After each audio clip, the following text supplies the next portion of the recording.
chef. See you later. 2 minutes.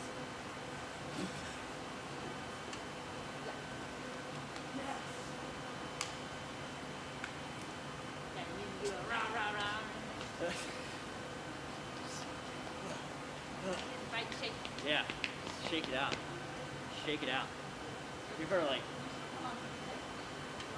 yeah, I want to, next time, like, we'll request, we'll get that in. Requesting demo for entrance song. Oh, yeah. Yeah. That would be hilarious. But there are a few times where I've walked out and just walking out to the pipes up, people are like, ooh. Oh. You're like, oh, shit. And you just like slowly walk backwards. You're like, no, and you're like, I feel like I have so many things on my face. It's like glasses, this. It's very ski mask of you. Yeah. Thanks. Yeah, it's Kit Paulson. If anybody's curious about it online, Kit Paulson. She makes them. I don't know if she has any more of these. They're on Etsy, but I don't know if she has any more of these. But, All of them.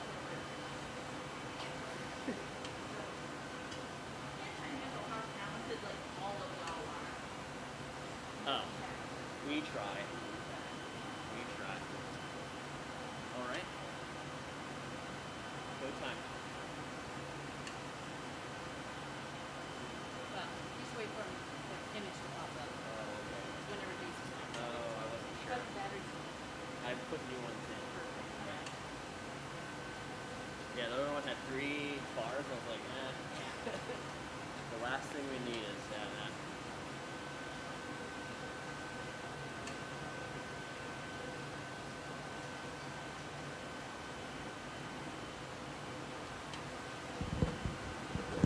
All right, welcome everybody.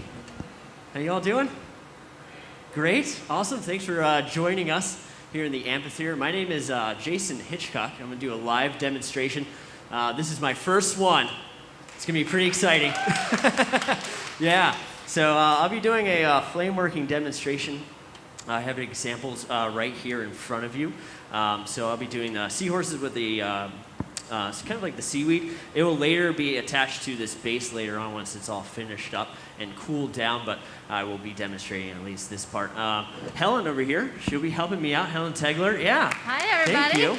Super excited to see this come together, and I'm going to be fielding questions and such. So if you have any questions, whether you're online, you can talk to Amanda, and she'll field those to me, or if you're in-house here, just get my attention. I'd love to chat with you folks. But for the most part, we're going to let Jason be star of the show with his narration and the activity on the torch. So thanks so much for joining us here today. Yeah, thank you, Helen. Thank you. All right, yeah, we're going to jump right in. So the way to get this started in flame working, if you're new to it, well, it starts with natural gas or propane and oxygen. So that oxygen is really running this, getting that temperature up a lot higher. This glass that I'm using, they come in rods just like these, and then when we get it molten hot to get that orange color, well, we can just change the shape as we go. So getting that oxygen, this torch is turned up all the way, and it's about 4,000 degrees Fahrenheit, the hottest part. So you can already see that orange glow into the glass, and I can start to move it. So this is all just going to be a solid form. I sometimes work hollow as I go, but for this sculpture that I have, well, we're just going to work solid here. So I'm going to attach these 2 rods together, start to build up some mass. What I'm going to work on first are the seaweed parts. So I'm going to add a little bit of color, but first I just need to build up some material. And by doing that, well, as soon as I attach these 2 rods together, I can start to kind of build up that mass by slowly and ever so slightly starting to push my hands together, start to put that material together as I go. So using a lot of gravity in this demo kind of helps me out along the way. So as I'm kind of having it on this angle, if you see me at this angle, that's just the way I want the glass to flow. And I'm really just using my right hand to kind of support and also just push into that so it starts to build that up. And I'll add some color here in a little bit.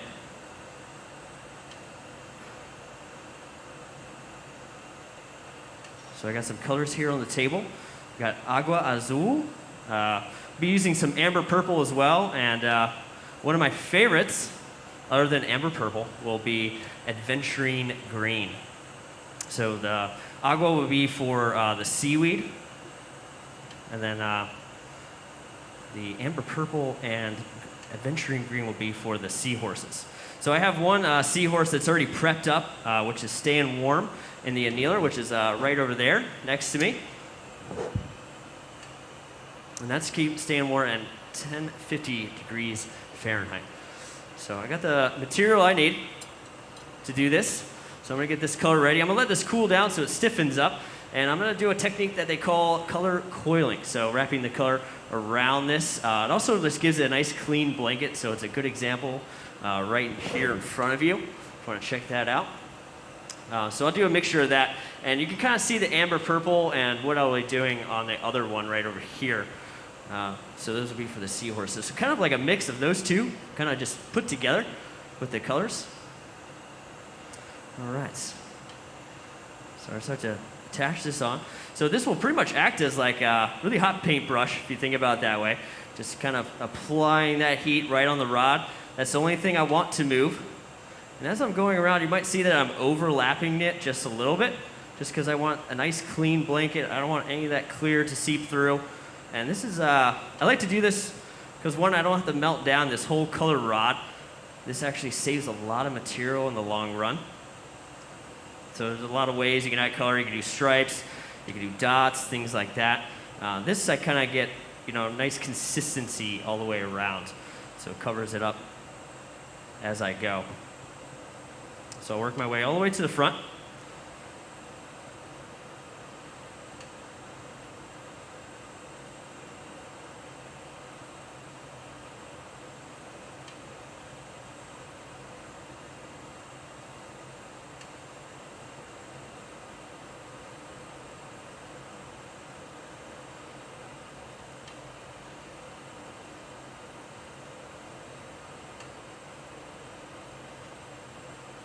All right, so once I get to the end here, it gets really thin. Well, that 4,000 degree flame can just rip right through that glass. So now I got a nice color blanket all the way around. But first things first, I just want to melt everything and smooth it out. I'm actually going to use these crimps right here. I'm actually going to flatten that out and then stretch that material out. So when glass gets hot, well, all it wants to do is become a ball, pretty much. It's really attracted to itself. And, well, I'm going to flatten it out to stretch it out to kind of keep that design that I have. And the type of glass I'm working with, if you're curious about that, it's called borosilicate glass. And it's very similar to the Pyrex family. And I'm sure we all probably have used this in our days, in our kitchen as well. So Pyrex has a higher melting point. So it's actually standard to use this type of glass on a torch.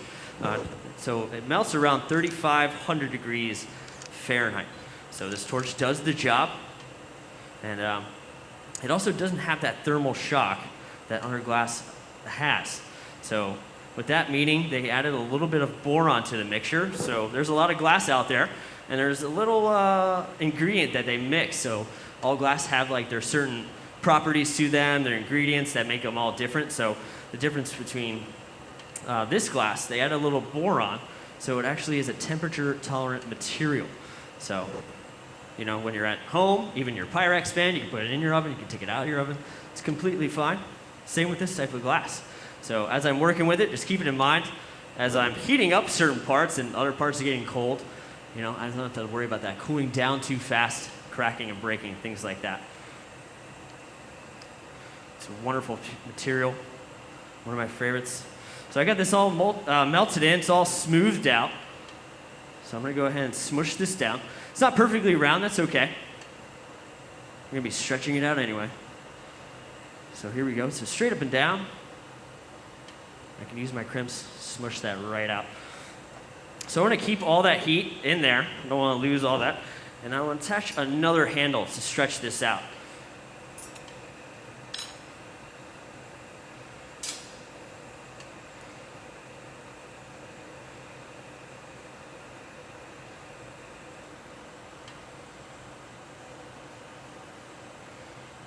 Right.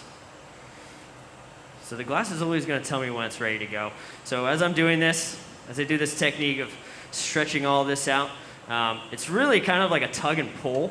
So I'm going to be kind of like a price check. It's not ready yet. And I'm really looking for really, one, the movement of the glass, also the color of the glass. So I want that orange color to be consistent all the way through. So it's pretty much already doing its thing. This is my favorite part. So just getting that heat a little bit more. Really stretch it out. I'm just going to let it flow in a direction. I don't really have a set design. With this kind of project that I'm working on with these sculptures, I kind of just let the glass flow because it's in the sea, it's organic, kind of keep it that way. So with these, I kind of don't, that have that final design. I kind of let the glass kind of tell me, when it's flowing that one direction, I'm like, oh, okay, I can bend that a little bit more that way. I get a little final bend at the top here.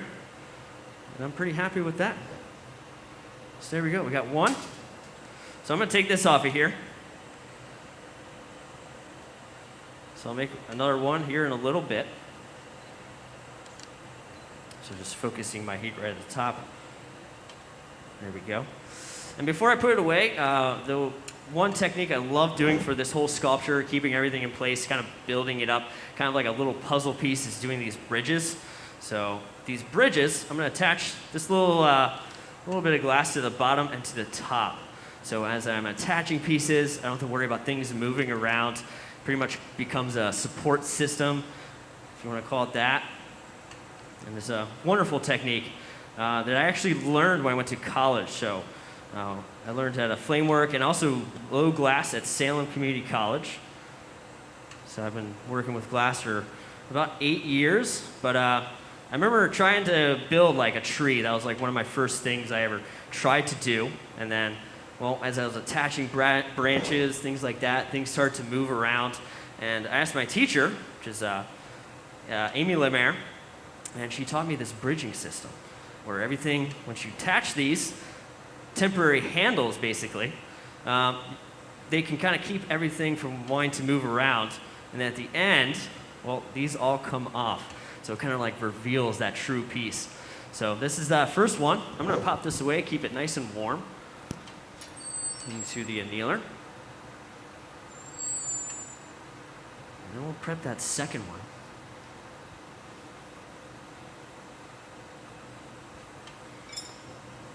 So same thing here. I'm just going to get this one ready to go. I prepped it up earlier so we can kind of move along.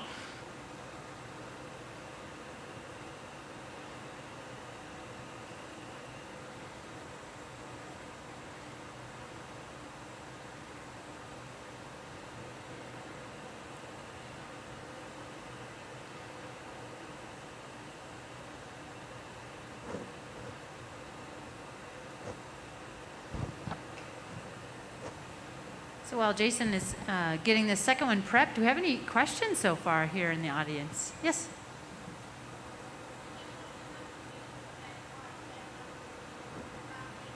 Yeah, one of the nice things about this method and this type of glass is that, one, you don't have to have the whole thing hot. If you're looking at soft glass and you've seen one of our blowing demonstrations, you have to pretty much keep everything hot while you're working because of that shrinkage.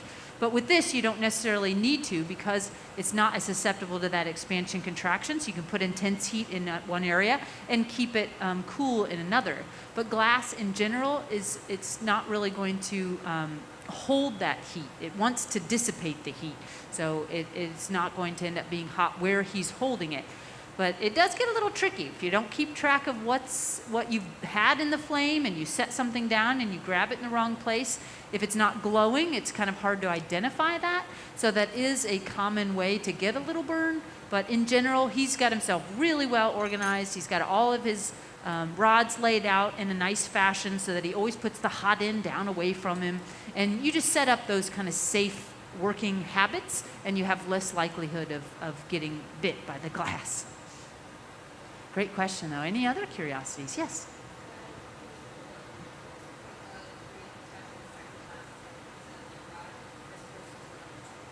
Yeah, so adding a second piece of glass. Now, Tools often cool glass as you're working with them, and flame working traditionally does use just a lot of rods and tubes rather than having extra tools. He's only got so many hands, so usually holding on to those other rods, you've just accumulated the glass onto the end, so you can use that to help stretch without maybe losing your grip or dropping that piece. And there might be some methods that people would grab another tool. It really is a personal preference, I think. I don't know if Jason wants to say anything to that, but for the most part, I think methodologies are developed for your comfort level as well. So it's just he's probably more comfortable using another rod rather than trying to fit another tool into the equation. Yeah, I don't have a lot of tools for this project, really. It's kind of just shaping it using that one gravity stretching and kind of letting the glass kind of flow in direction. But Helen. Yes. Sorry, but I might be losing oxygen, actually. Oh, okay. Yeah. So I will go and yeah, check on your I see the gas oxygen kind of turning then. up. Thank you. You're welcome. Sorry, folks. Usually this process goes a little bit faster, but it seems in my torch I'm losing oxygen. Oh no, that's all right. We have backups of these oxygen tanks in the back, so we'll just be on standby for a second.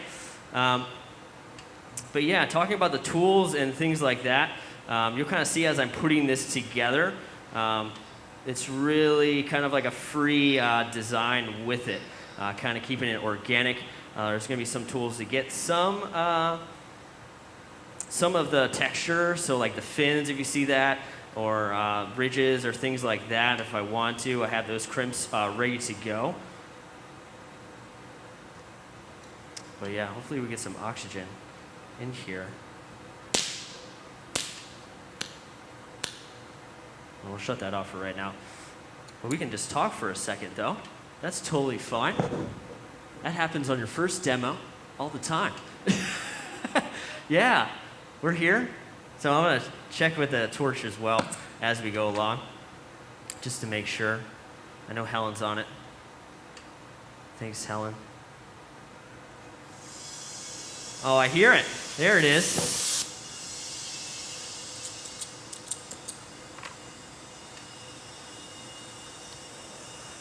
Oh, we're back in action right now.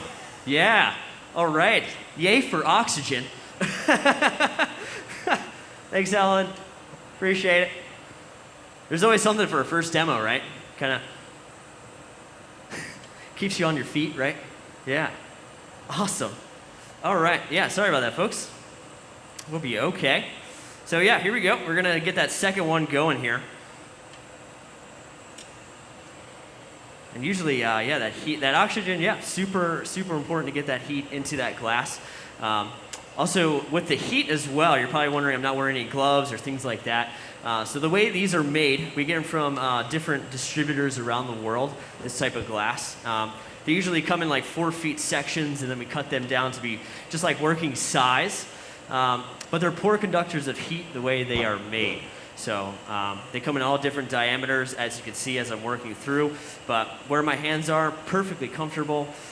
Even with the torch, with that oxygen, I mean, I can have my hand this close, and it's pretty much like a hot cup of coffee right there.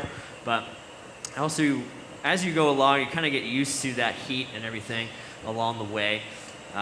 Not necessarily are times where you have to wear gloves or things like that. Unless you have like a huge piece, it can radiate a lot of heat off. But something this size, not so much. So, but yeah, just wanted to melt in that color, get it all nice and smoothed out, and then we'll squish this down, and then yeah, we'll get that shape going. This is like my most exciting time is building this into a kind of like a puzzle piece. As I go along the demo, things just start to build up. You start to put pieces and pieces together. It all just really comes together along the way. Especially when I remove all those bridges, because I have to bridge everything from the seaweed to the seahorses, making sure those don't move around. Because, well, all glass has to be one piece of glass in the end. So when I'm attaching these, they're all permanent connections. They're all in there solid as I go along. It took me a couple years to really get this kind of design down. I've been working with glass for about 8 years. So at first, these definitely didn't look like these at all. But you know, I kind of like slowly got redefined. Also, kind of getting like the simplicity out of it as well. I used to do like a lot of all these different details, and I was like, I just kind of want to keep it, you know, super simple. And then this is kind of these are the recent ones that we have. Do we have a question online? So someone was asking how long you've been doing flame working Oh. and what got you interested in glassmaking as a craft. Wonderful. How did I get into glass blowing? Why I wanted to get into glass blowing? Yeah, so I've been doing it for 8 years, and I started going to Salem Community College. So I didn't know glassmaking was a thing. You know, in high school, I did a lot of art, of painting, working with pottery, things like that. And I didn't know what to do for college at the point until I met somebody. And if it wasn't for them, I don't know. I probably wouldn't be making glass. I don't think. They told me they were graduating from Salem Community College. And I was like, oh, that's fascinating. And they said they were graduating blowing glass. And I was like, what do you mean? And they're like, yeah, I blow glass. So I was like, okay. So I went to go check it out. And it was just like walking in here. It's just like a huge factory, torches everywhere, furnaces everywhere. And I was hooked. I pretty much signed up immediately. So I didn't know about glass until I went to college for it. So yeah, it's a good question. Also, hello everybody that's on the interwebs. Thanks for joining us. I didn't forget about you. All right, so I'm gonna go and attach this on the end here. So getting that heat really soaked in. So we're gonna attach that on. Just really looking for that nice even color all the way through.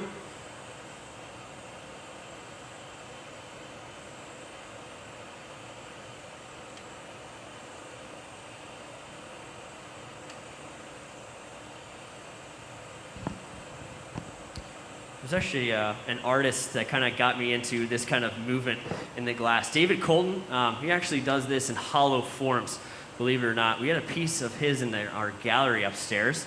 And when I saw his piece, I was pretty amazed of like what you could do moving that glass around. He got so hot because there was a 2300 we had, which we had like some events back in the day, and he was the guest artist. And I watched his demo, and just the way he can like make these shapes and the bends, it was kind of like a graffiti look. It really inspired me. So yeah, shout out to him to getting like these designs. It took a little while to kind of get the right heats and everything. That came with like some time as I went along, and kind of just getting like my own feel for it and like my look that I wanted to go for, and just the fluidity, because I'm kind of picturing this. It's like, okay, what would this look like, you know, in the ocean if it was just still for 1 second? What would that look like?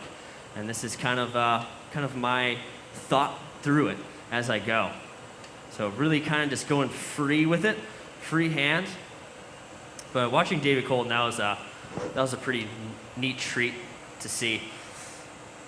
All right, so we got our second one. So I'm going to keep this handle on this side. This will be the base where it will be attached to the other one. So this handle will come off of here. So I'm just focusing my heat at the bottom.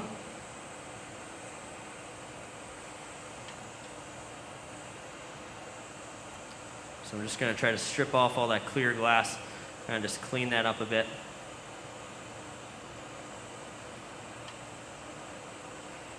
There we go.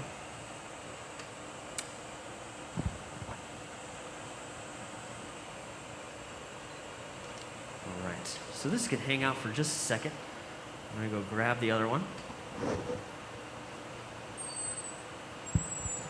This is the exciting part. This is the fun part, where we gotta decide where this is gonna go.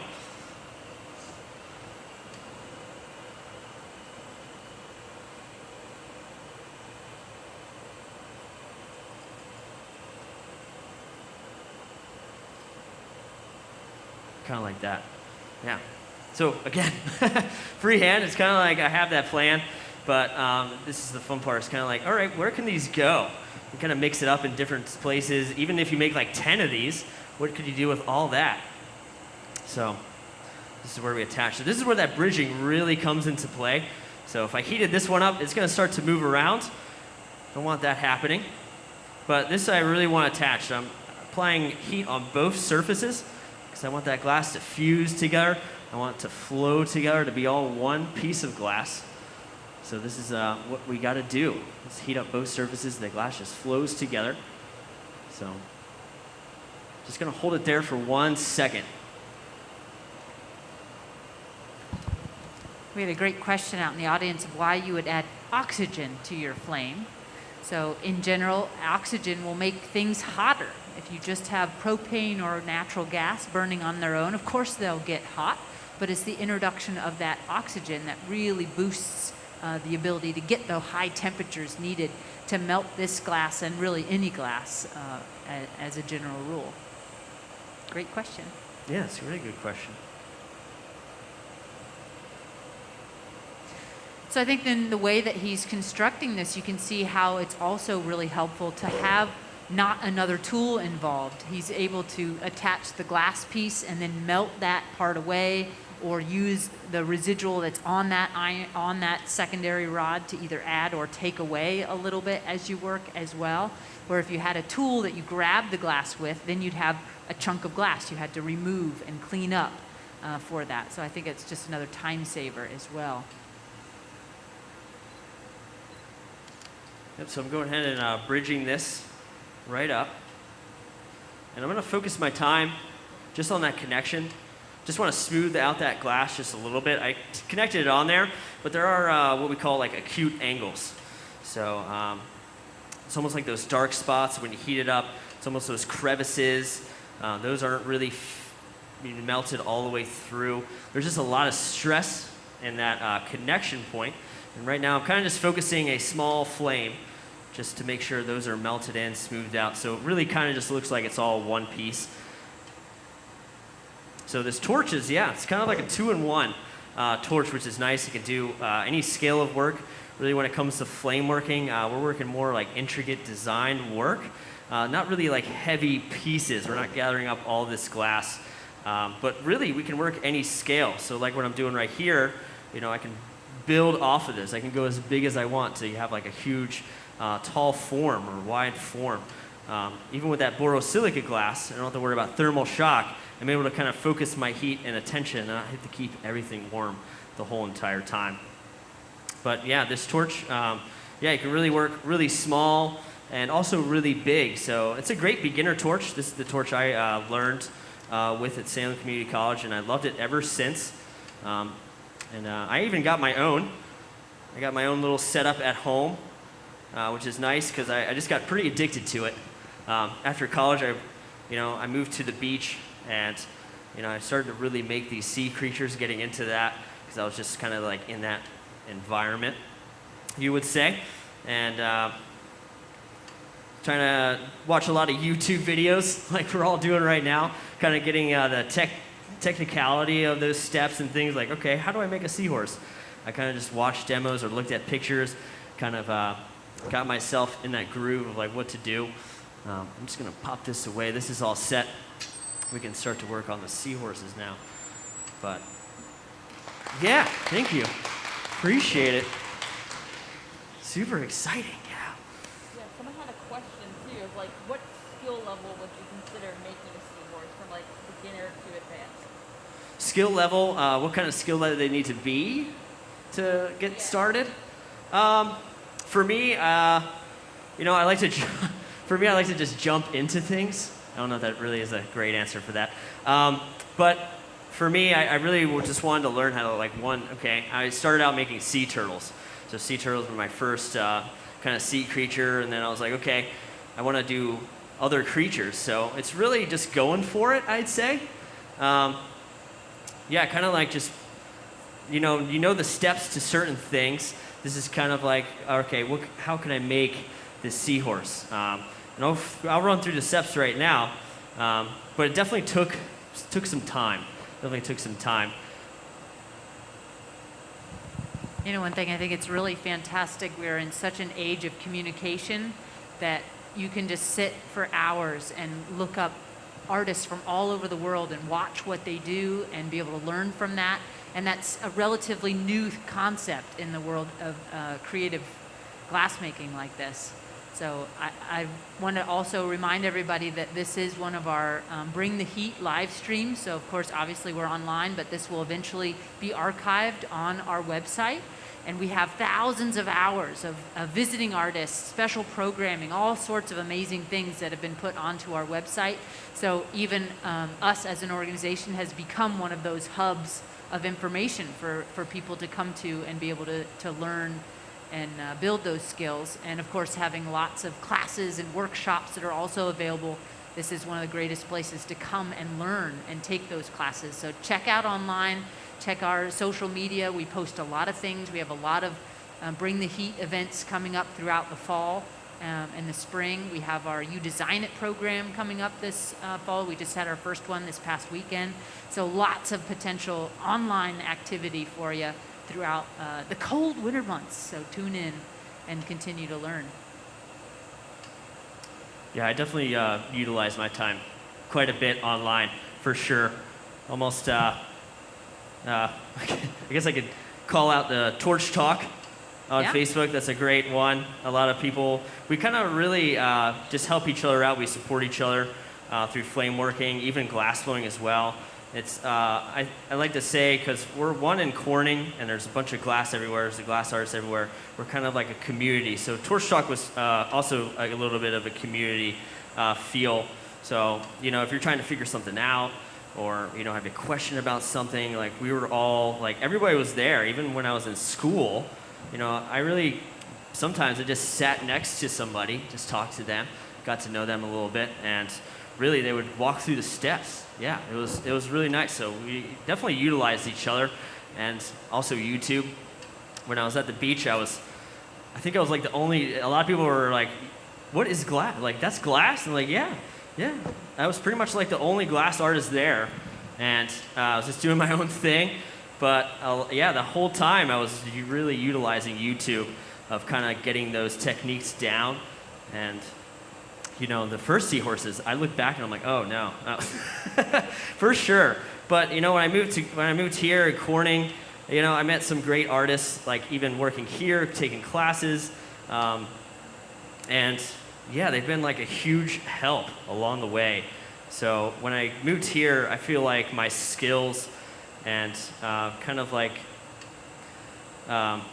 of tweaking my abilities and like kind of tweaking designs and like, you know, different techniques, you know, they've definitely skyrocketed, I think. Just, yeah, kind of talking to other artists that work here, you know, being with them, working with them, things like that, watching like how they do a certain move, things like that. So it's kind of like just kind of surrounding yourself with glass. And, you know, I've been pretty addicted about it, so I've always wanted to learn. I'm always learning as I go. Even making these seahorses, I'm like, okay, what can I do differently? And these seahorses actually have like a little bit of like a mermaid tail, and I just added that on one day, and I decided I loved it. I was like, I'm just gonna keep doing this. So yeah, those mermaid tails. These seahorses are kind of like my version of seahorses. It's like not a little bit of realism, but also like a little bit of fantasy put into it. So. I kind of like that about the glass world. It's kind of like you start to create your own vision into this material, and then you just go crazy with it. So, yeah, we have another question then? Yeah, someone who is also an artist says that when they get into a project, they kind of get into this like free-flowing state of mind. Do you have that sort of same experience when you're working on something? Yeah. So yeah, when I'm working, it's like me, the torch, and the glass. It's super therapeutic to me, where I'm just like in my space. I'm in like a whole new world. Yeah, I definitely can relate to that for sure. That's awesome. Yeah, someone online was asking like if they kind of get that feeling as well. I certainly do. I can lose track of time at this torch. But yeah, very therapeutic for sure. So yeah, we're gonna work on the seahorse right now. This is the next step into this demo here. So I added that color, which is adventuring green. So a great example is the seahorse body that you see right in the middle there. So this rod right here, if you look closely, I don't know if you can see, it just looks like it's a green rod. It also has a little bit of a sparkle to it. It's very nice. But actually changes, kind of like getting some iridescent, even like some blues, some greens in there. And they call this kind of like a striking color. And I'll bring out the other seahorse in a little bit so you can actually see what it's going to look like after it's annealed. So the ways they get these colors is using different metal oxides into the mixture. And there's a lot of chemistry, a lot of science that really goes with it as you go. And when you buy these colors, they usually tell you if it's going to be a striking color or not. And the striking color gives it kind of like that tie-dye effect, where it brings out those different metals to the surface. So you get those different tones of colors throughout the whole piece. They don't necessarily change with a super hot flame. They actually change a little bit when the glass is cooled down. So when this is in the annealer, it's at 1050, and that'll actually, when it gets colder, it starts to actually bring out those different metals to the surface. So that's like the best way I can explain it. That makes kind of sense to me. But yeah, definitely a lot of science goes with it as well. But yeah, to make the tail, this is what we're going to do first. So I just start from one end. I'm going to use a different smaller rod, and I'm focusing my heat right on the bottom, using a little bit of gravity to start to elongate that. And I'll go ahead and attach this on here. So pretty ready right now. So it's really just getting the right heat will go a long way. And if it's too cold, it's not really going to stretch too much.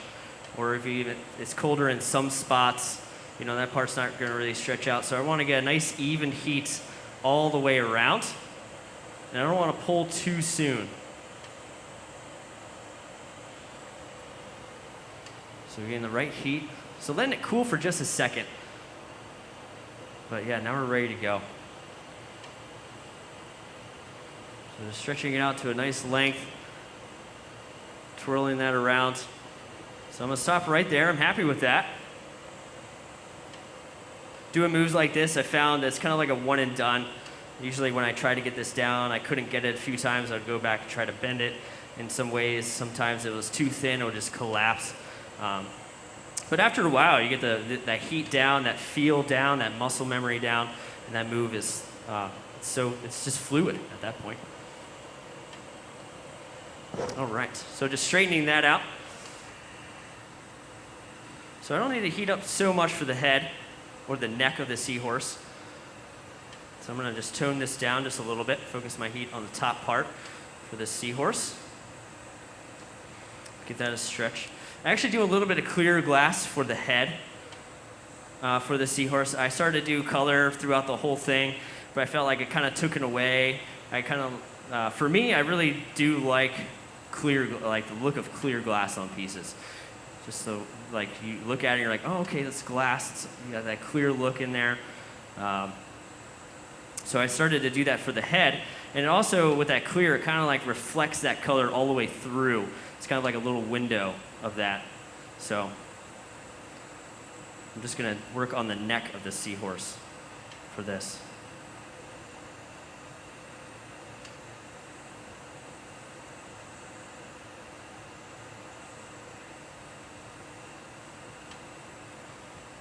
So I'm just going to get this started.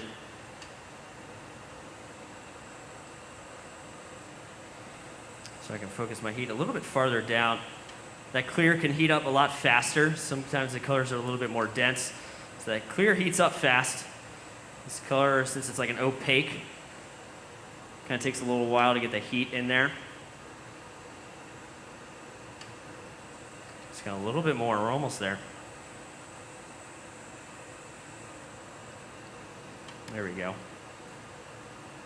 And then just kind of folding it right over. All right, so just holding it there for a second, letting it cool down.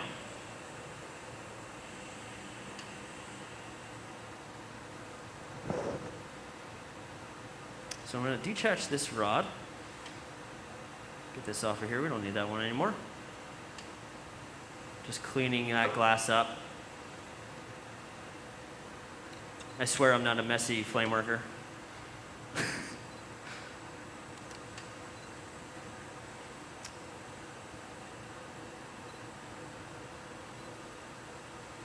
So I want to get a little bit more curve. So this is like when tools come in handy.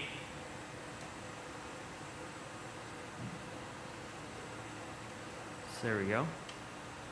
So that color, yeah, looks just green throughout the whole piece because I'm using a super hot flame. But as I go through, you'll probably see some parts trying to change as I use a colder part of the flame. Even that outside diameter has a colder part to the flame. So yeah, I utilize this flame quite a bit. So hot to cold, things like that. Especially working a little bit smaller, I don't need such intense heat as I go along. But yeah, we'll start to work on the head here. So I'm going to ball up a little bit of material. So pretty much creating the jaw for like the horse, basically. So easy way to kind of ball up some material is just using a little bit of gravity, having that glass just fall back on itself. And yeah, we just hang out with the seahorse for just a little bit. I really fell in love with flame working and just this type of glass because, yeah, I didn't have to worry about thermal shock as much. But I do also do some demos here. So I work both for the hot glass team and flame working for the demonstrations, which happen upstairs. So 2 different types of glass. So it was a little tricky kind of getting to learn 2 types of glass, one that has thermal shock, one that doesn't. So some days, you know, if I was blowing glass a little bit more and I came back to flame working, I would just be so thrown off, be keeping this warm the whole time. And I was like, oh yeah, it's boro. Or if I'm working with soft glass, I would get so cold that sometimes crack and break. But as you go along, you kind of just get the use of that material. It's just that muscle memory. All right, so I got that. So now I'm going to attach this on here. So this is a permanent connection. So yeah, heating up both surfaces here to have that fused together. Just getting the right amount of heat.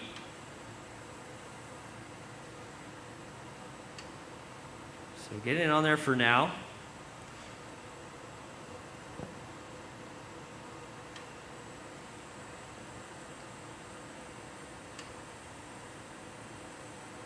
Really make sure that glass is flowing together just a little bit.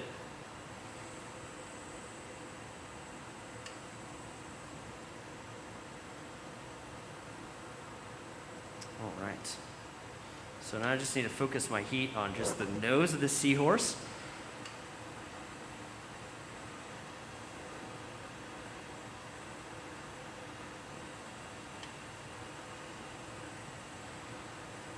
So let it cool down for just a second. And once I have that heat, I can go and stretch that out. So just really getting the timings and the heats right goes a long way. If I pull too soon, it'd be too thin.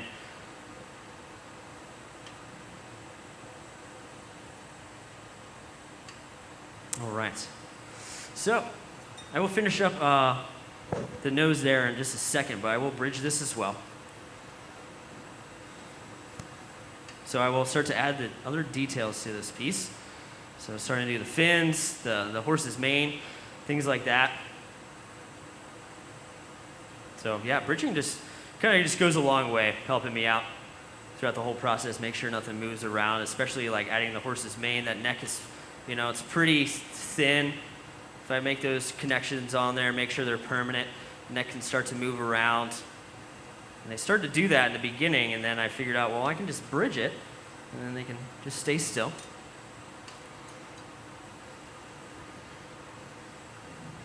And some of those hidden secrets that you never really know when you're looking at a final piece.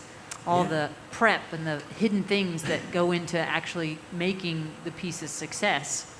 Because I remember when I first started to try to flame work as well, I would see these finished pieces, and I knew how glass flowed, and I knew how to heat it, and so it all made sense that you'd be able to put things together. But there was always these missing steps that you couldn't, that really made the difference in that success, and that bridging seems to be definitely one of those secret techniques. Yeah.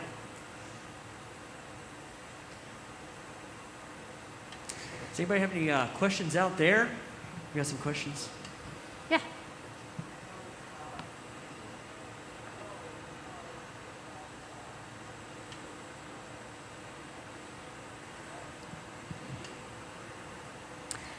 So it's not so much the heat that you're seeing, but glass as a material. The light tends to travel through it and come out the other end. That's how fiber optics make it possible, because of the way that the glass translates that light. They are developing new glasses that reflect it out the other areas, and so it's all in the formula, the chemistry, the way it's treated, so they can change those qualities. But most glass, it will end up just traveling down that length, and then the glow that you're seeing is just the light coming out the other end.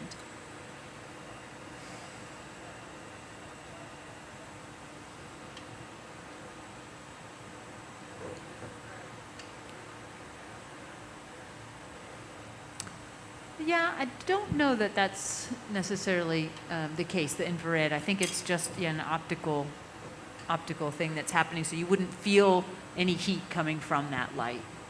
Yeah. Was he wondering about the glasses? No, it's just noticing that the ends of the irons, or the ends of the rods, will tend to glow, and yeah. it's just kind of reflecting the light from the torch traveling down through that glass. I like to call it the lightsaber. The lightsaber? Just goes all the way through.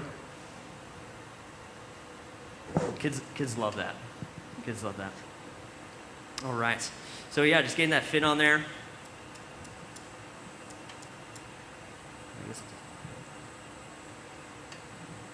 So just going to give this a little bit of a point at the end. So we're going to work with amber purple right now. This will be for all the details going around. You can see a little bit of that color change happening with the amber purple. That's also going to be a wonderful striking colors of the ambers, the purples, kind of like the mixture of that going throughout the whole piece. It's one of my favorite colors to work with. This one's not too stiff either. It's very fluid, very close to like clear glass, because it kind of just looks like a clear rod from right here. But just the colors it gives off is just really beautiful. So it's one of my favorites. When traditionally, borosilicate glasses came in a pretty limited color palette, but I feel like in the last decade or so, there have really been some amazing colors coming into that community, being made by the community a lot as well. Definitely. Yeah, I feel like it's almost never ending when it comes down to those colors. So there's always a new color out there. It's like we go shop, when it comes down to flameworkers and we go shopping, it's, we get the next new thing, we get the next big thing, that comes out. Social media, we follow some color companies that make these and sell these. And sometimes, if you're not there, if you're not on it too fast, it's just gone. It's just sold out. And you're like, are you kidding me? And then you have to wait for it to be back in stock. And yeah, this amber purple, luckily, they have like a limited or unlimited stock. We'll cross our fingers with that. But it's one of my favorites. I hope they never run out of amber purple. Yeah, so many of these companies are pretty small cottage industries sort of sizes, so they'll make a limited amount of that glass, and it takes them a while to get another product out and ready to go. Is there some other questions that we had out there? So I'm starting to work on the horse's mane here. So kind of just heating it up and stretching it out to kind of get that design. And it cools down pretty quick, so like my working time, even when the glass gets thinner, it cools down faster. And to get these points, what I'm doing is just using that colder spot I was talking about before, that kind of like outside diameter. So, all glass, like I was talking about, is really attracted to itself, so all it wants to do is ball itself up in the hottest part. But if you really know where the heats are and everything, to get those nice little points, even if you're making like a figurine, like making fingertips or something like that, it's kind of utilizing where that heat is and knowing where it is to get those points right there. So it's pretty tricky, but as you keep practicing, it does get easier. Now we had a great question out in the audience here asking, well, these are really lovely sculptures. We do a lot of sculptures for our demonstrations here at the Corning Museum of Glass. But what are some other things that you can make with this particular glass? Ooh, yeah. And you're kind of delving into some of the the vessel making and things I saw recently. I am. Are we able to? Yeah, so I have a class that's happening as well.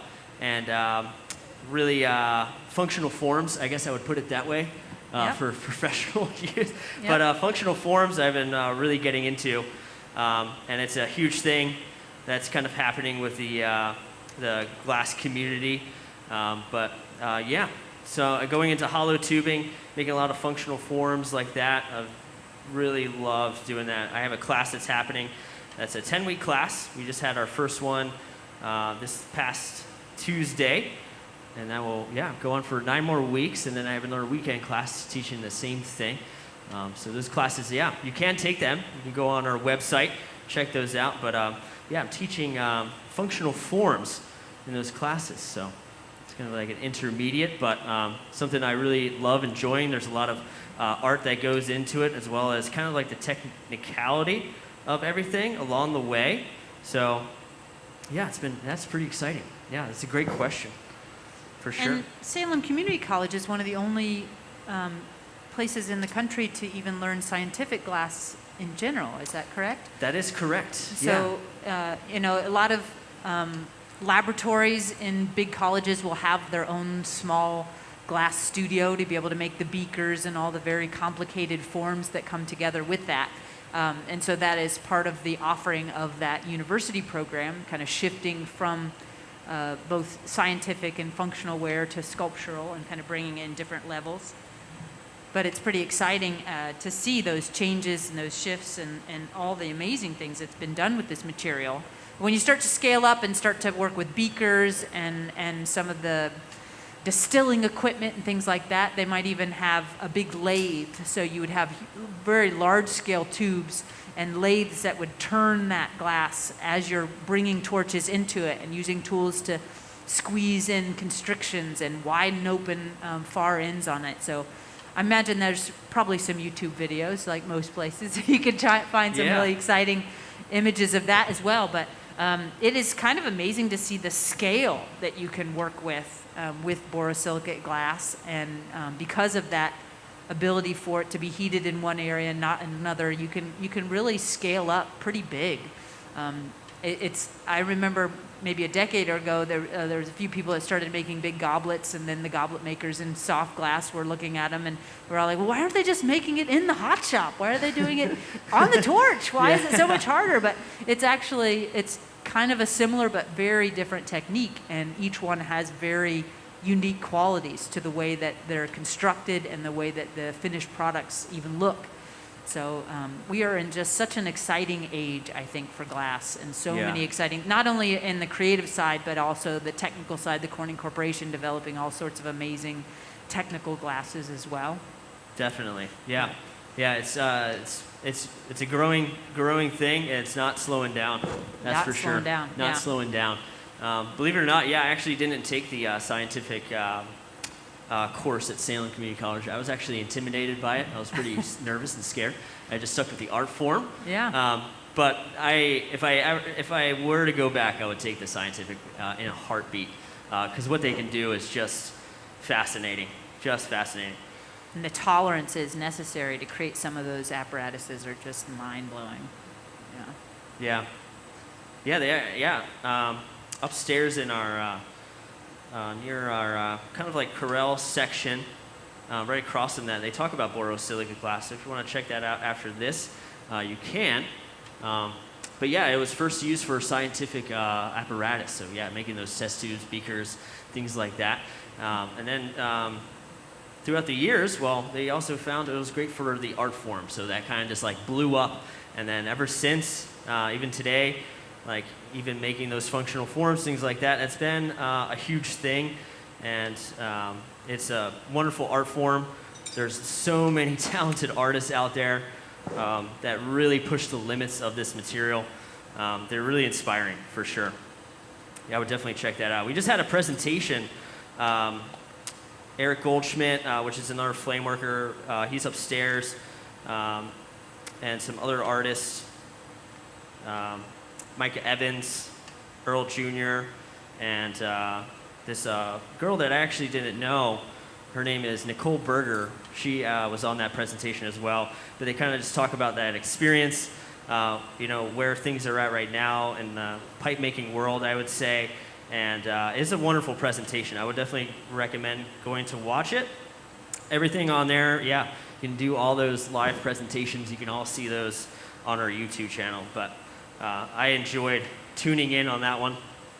That was wonderful. Kind of seeing their side of the story, things like that. So very, very inspiring. Yeah, it's a series called Connected by Glass, and we've got a lot of really lovely content that's been added to that over the last couple years. So definitely look that up on our YouTube channel and see a lot of resources. All right, so here we go. We're going to start to connect these. But first things first, I'm going to do a little price check. I need to know where these are going to go.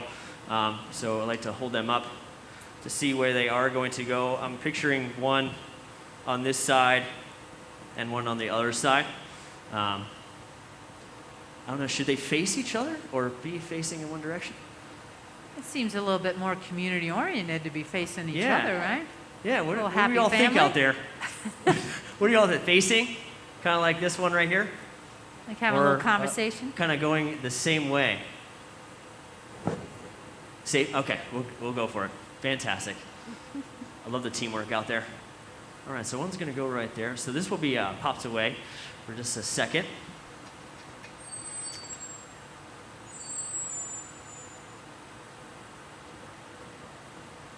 Someone was wondering, Jason, what's the biggest sculpture you've ever made? What's the biggest sculpture I've ever made?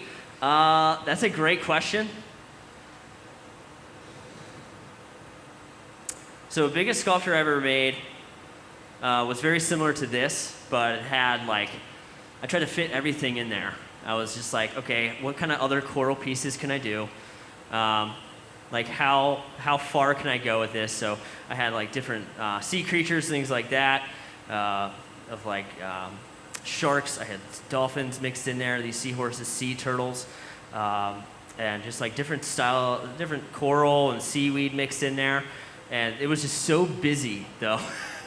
It was super busy, but that was the biggest one. I forget how big it actually was, but I'm pretty sure it was about this size, but it was definitely a little bit wider. So it definitely went a long way, but it was just so much putting in there. I was like, I can't even concentrate on what's going on. But it's kind of cool doing all that because you can put all these pieces and things together as you go along. Because all of it's possible. So once you pretty much put everything and it's all melted together, it's all in the end just one piece of glass. So anything is endless when it comes down to it. But I came down to kind of just keeping it a little simple, kind of sticking with one design, especially for a sculpture reason, not to have it just too busy and things like that. But it's always fun kind of just going for it, just mixing all that stuff together.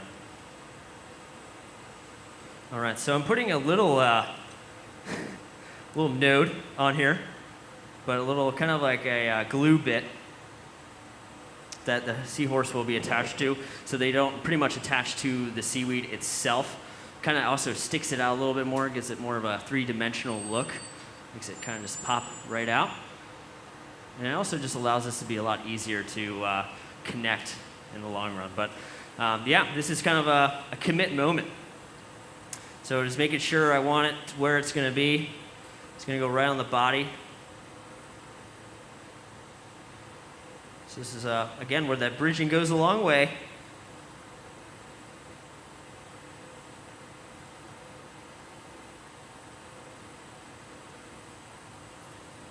So kind of joining them together right now. I can adjust a little bit. I have a little bit of wiggle room, a little bit of heat left. And I'm just going to focus a little bit more attention on that connection.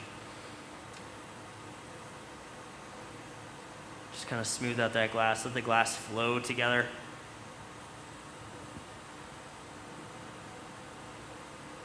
I actually went a little bit bigger for these seahorses because I was like, first demo, got to go big or go home, you know? So I was like, okay, let's do this. All right. So there we go. So what I'm going to do is detach This rod here, we don't need that anymore.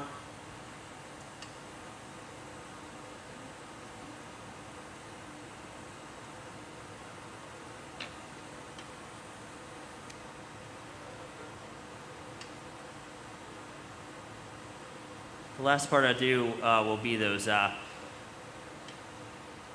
little mermaid fins. But attaching this is very crucial. Make sure it's on there really good. I'm going to use this bit of glass that I have for the bridging.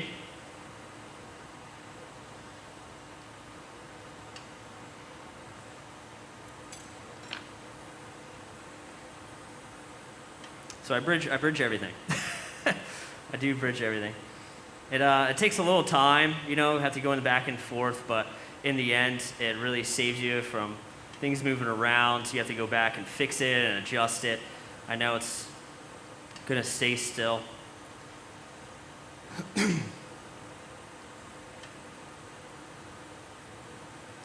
So now that it's all bridged up, I really got to focus my time on that connection. So as I squish it on there, it's adding a lot of stress. Pretty much just kind of, the glass is like yelling. It's not smoothed out. It's all got those wrinkles in it and things like that. So right now I'm kind of easing that stress, kind of taking it away, smoothing that out. And that also allows this connection to be 10 times stronger in the long run. So kind of taking it away from an acute angle to more of like a smooth, nice smooth connection. Nice groove is what I'm looking for throughout the whole piece. But doing that bridging, I'm able to really focus my time on that.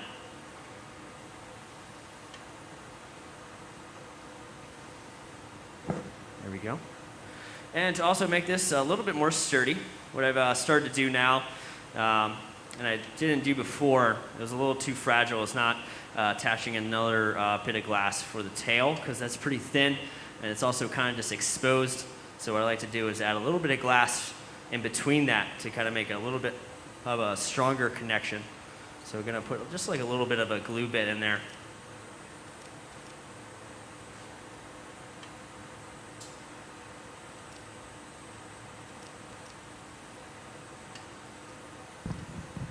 So those of you who might have joined us a little bit late in the game, we've got Jason Hitchcock here doing his Bring the Heat live stream demonstration. Woo. So excited. First opportunity to bring him, feature him in this program here at the Corning Museum of Glass. He is one of our employees here doing demonstrations in both flameworking and glass blowing. He's got a class coming up he's going to be teaching, so check out the website. There's all kinds of listings for our fall offerings and winter offerings in classes, but we're really excited to have him featured as one of our teachers this year as well. You can also check out his Etsy page, Jason Hitchcock Glass. He has a lot of really lovely objects that he's been making there for sale, of course. Thanks, Helen. Sure, of course. You got to plug it. You got to plug it. Yeah. So this is, I don't know if we can get a close shot of this. So you can see that difference. It's a total different seahorse. Look at that. I got the, look at that. They're like exact same size. Yeah. I didn't plan that. I didn't plan that at all. Just comes naturally. Yeah, it does. But yeah, those are the true colors of what this is really going to pop out to be once it's fully cooled down and annealed. So it's pretty exciting the way these colors pop. So they're one of my favorites. So making them face each other.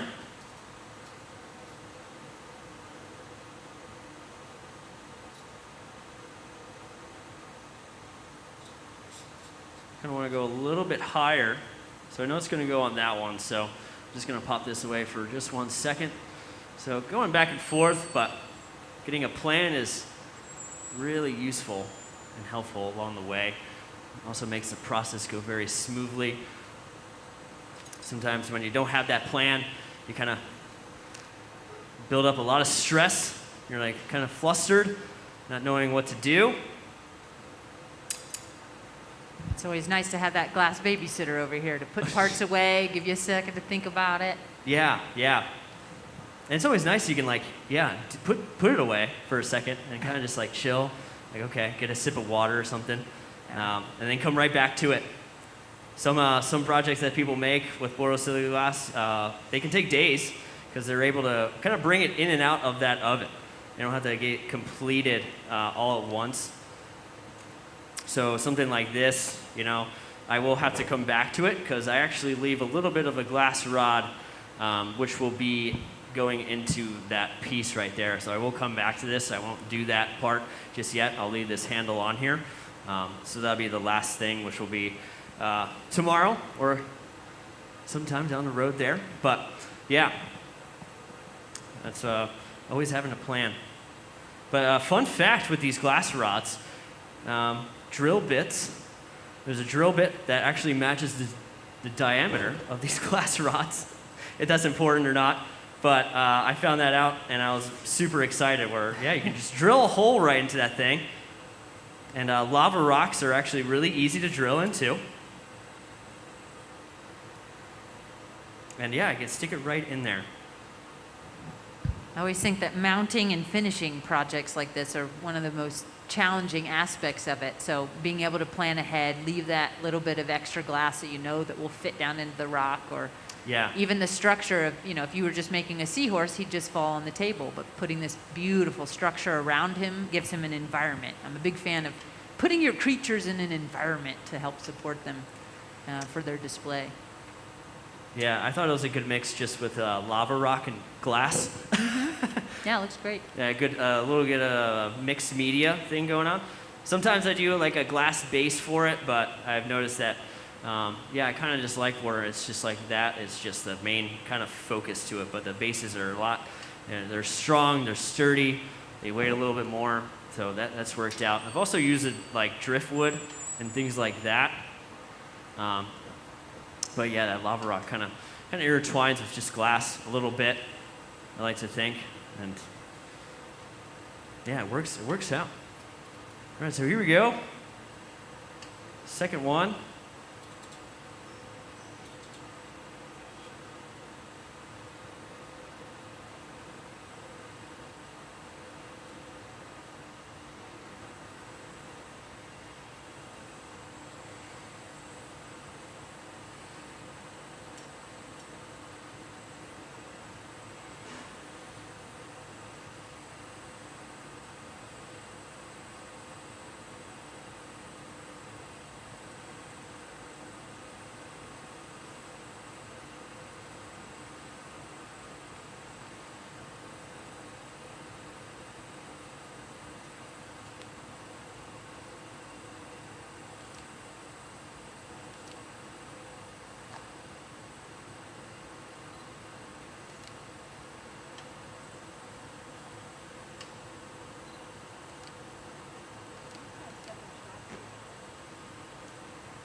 So in addition to his individual sites selling things, we also have a wonderful shop here at the Corning Museum of Glass that sells a lot of work from local and regional artists.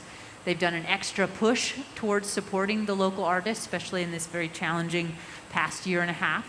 So we're really excited to have that be a feature here at the museum as well. So you can check online, or you can come here in person and see the kind of things that are available. But Jason does have a few beautiful sculptures available, I do believe now, and if not now, should in the future. So keep an eye out for that as well. This will just be the beginning of that delve into supporting us and us supporting him. Thanks, Helen. Mm-hmm.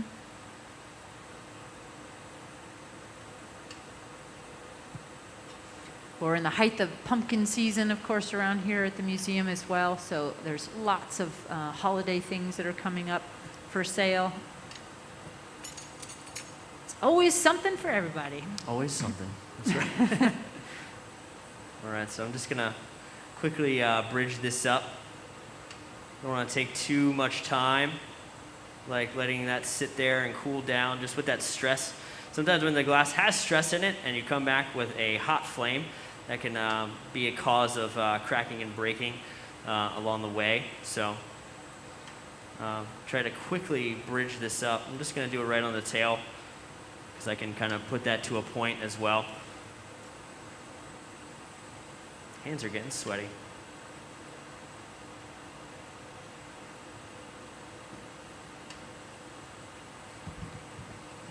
And you'll have a pretty good view of this piece at the end of this process, but we'll also put an image with this video that will eventually go up onto our YouTube channel as well. So any of our live streams, we always document the final piece and add that into the end of the video, so you can always come back and watch those online. Usually takes a week or two to get it up onto the website and onto the YouTube channel. But it'll eventually get there, and always have a good look at these beautiful pieces that are made during the live streams.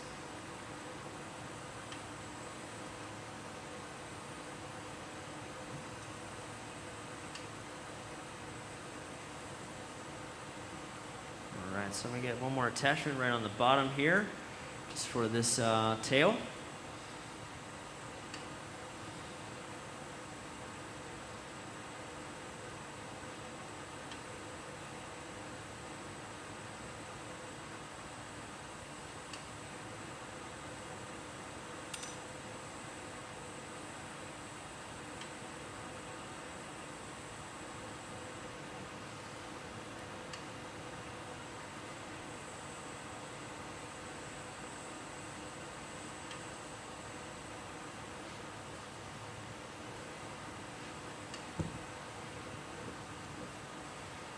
How are we doing with questions? Anybody have questions so far?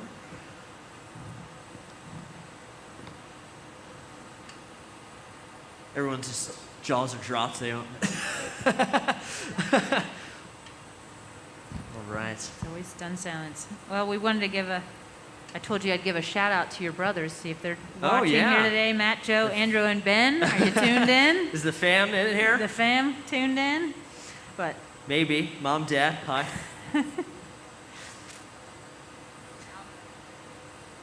But again, definitely check out the website. You can find listings for the class Jason will be teaching here soon. You're teaching a couple different techniques during that class, right? Sorry? You've got a weekend class and a longer class, you said? Yeah, so the 10-week is happening right now. What's available is that weekend class, which will happen on the 16th and the 17th, so both those days. So kind of like all day, 9 to 4. Immersion in the process. It's always the best way to learn. Yeah. Yeah. Yeah, this one kind of popped off of the bridging there, but we're all right. Looks like it got a little too cold, a little stressed. If we want to just pop off, that's all right. We'll get that reinforced here. These tips for the seaweed will be finalized once I take all the bridging off. So yeah, again, this is just temporary for right now. But yeah, we're gonna get these little mermaid tail here, a little tail for it.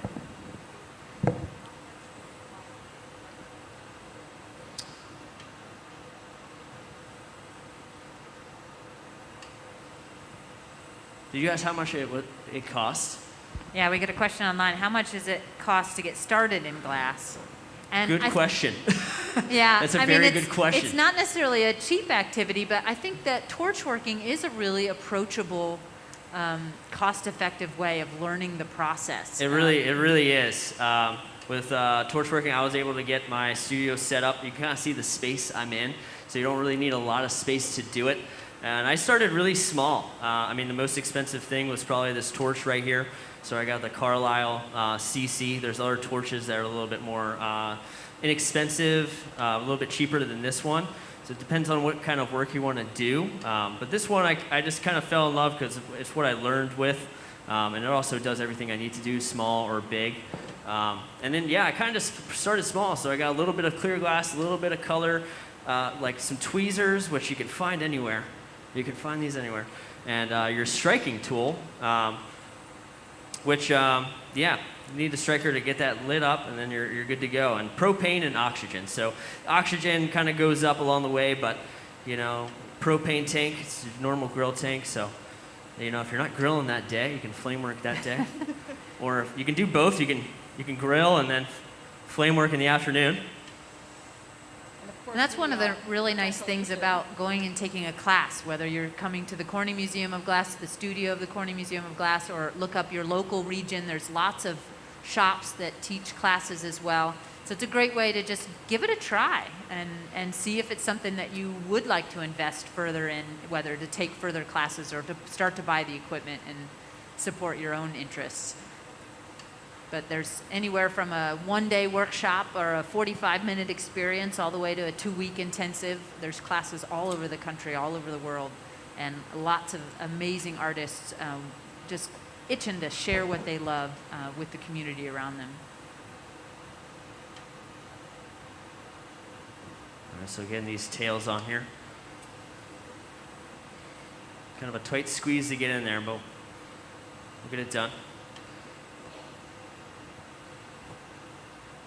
So just balling up a little bit. And using the different style of crimps there, it's getting a little bit of texture. That's wonderful for the fins and things like that, to get those lines in there and that texture. Gonna get that kind of like a fin look to it. One of my best favorite tools for this process. So getting that to kind of just cool down for a second, and I can adjust my flame.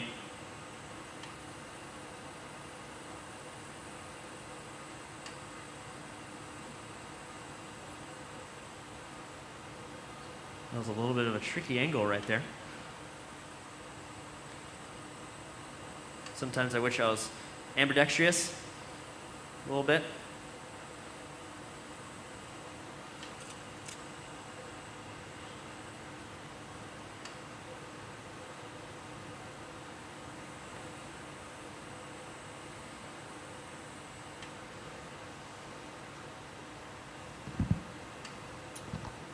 While Jason is cleaning up some of these parts, I want to also pop in and just remind everybody that we've got our You Design It program starting back up this fall. And this is a great opportunity for you to make an image out of that you think would be amazing in glass. It's a program that we've been doing for a very, very long time, but last year we opened it up to online submissions. It used to be something you had to be here at the museum, draw your picture, submit it, and we choose one of those drawings to make out of glass. So last year we opened it up to the wider community, and we had a great response. And so we just started that back up. Our next one's going to be October 17th, and the theme is amazing androids. So making your own friendly android, but you can check out all of the upcoming themes and the dates for those You Design It's, and generally the drawings will be due a few days prior to that actual live stream. We'll choose our object, and then we'll contact the winner, and they can either come to the museum to watch it or tune in online, and then they can take that piece home with them as well. It's a great creative endeavor for our team, challenging, making things that we usually have never made before. So it's a really exciting program, not only for our guests, but also for the team here at the Corning Museum of Glass. So definitely check those out. All right, so we're in the final steps here. So just taking all these bridges off as we go along. So this is kind of just removing the mess off of these on the way. This is one of my favorite parts, is kind of revealing the whole true piece of this, because it just looks so busy, and then when you take all these off, it's like a whole new piece in the end.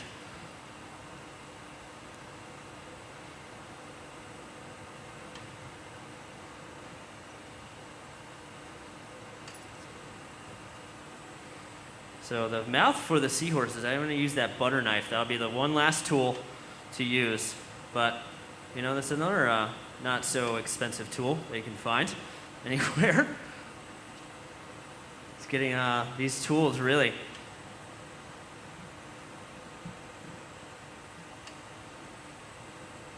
Yeah, if you ever want to get into this, what I did, and someone introduced this to me, it was kind of like the starter kits. They have those different online shops. So if you look up flame working tools or setting up a flame working kind of like on your own of like how to do it or what you need, they will give you those starter kits. So some of the things I didn't know I needed, like even regulators. I was like, oh, I didn't know why you needed regulators. But you kind of have to adjust your settings to know how much gas to use, know how much oxygen to use, things like that. Yeah, they had great starter kits. So the starter kit for this one, they got the Carlisle. They have other ones. So they have ones for like bead making, ones, for certain projects that you want to kind of focus on. You're not too sure of, but I'd like for this one, it kind of, as you start small, you can also work bigger with this torch as well. And with the glass and everything, it's really safe to do on your own. As I set everything down on my bench, I know what's hot, what's not. It's the same kind of like in your kitchen, things like that. All the tools are on my right side because my dominant hand. So everything I know will be on that side. Even the hot part is just facing away. So even when I'm not looking, I can reach down. I know that part's not hot. So getting burned happens in the beginning, but you kind of just learn from it as you go. You get burned once, you're like, okay, let's not do that again. All right. So the kissy face, here it is.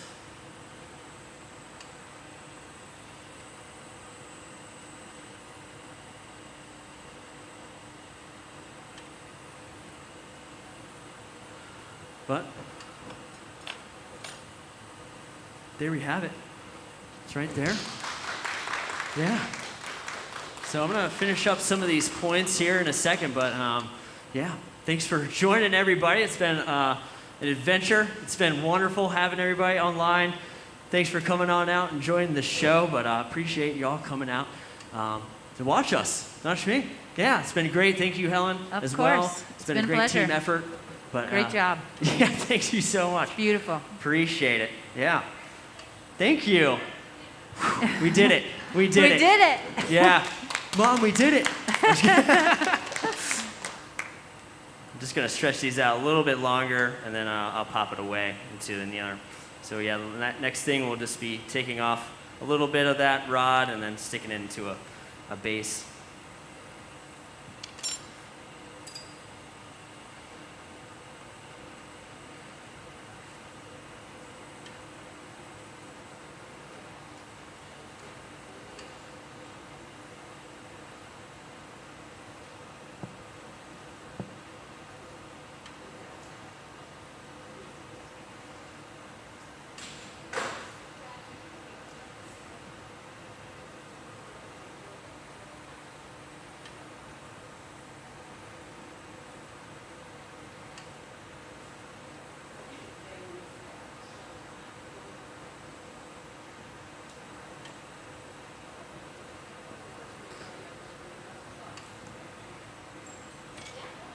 All right, there we go.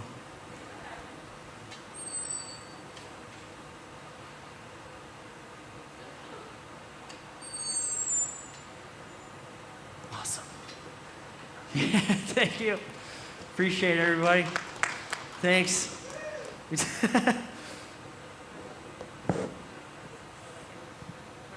I've made a mess on my table. Yes. Sorry? Exactly, yeah. Shows me I did something. Yeah. Shows the progress, I'd say. Shows the progress. Yeah. So you're actually doing more deep. All right. All right. Well, thanks for coming. Appreciate it. Yeah.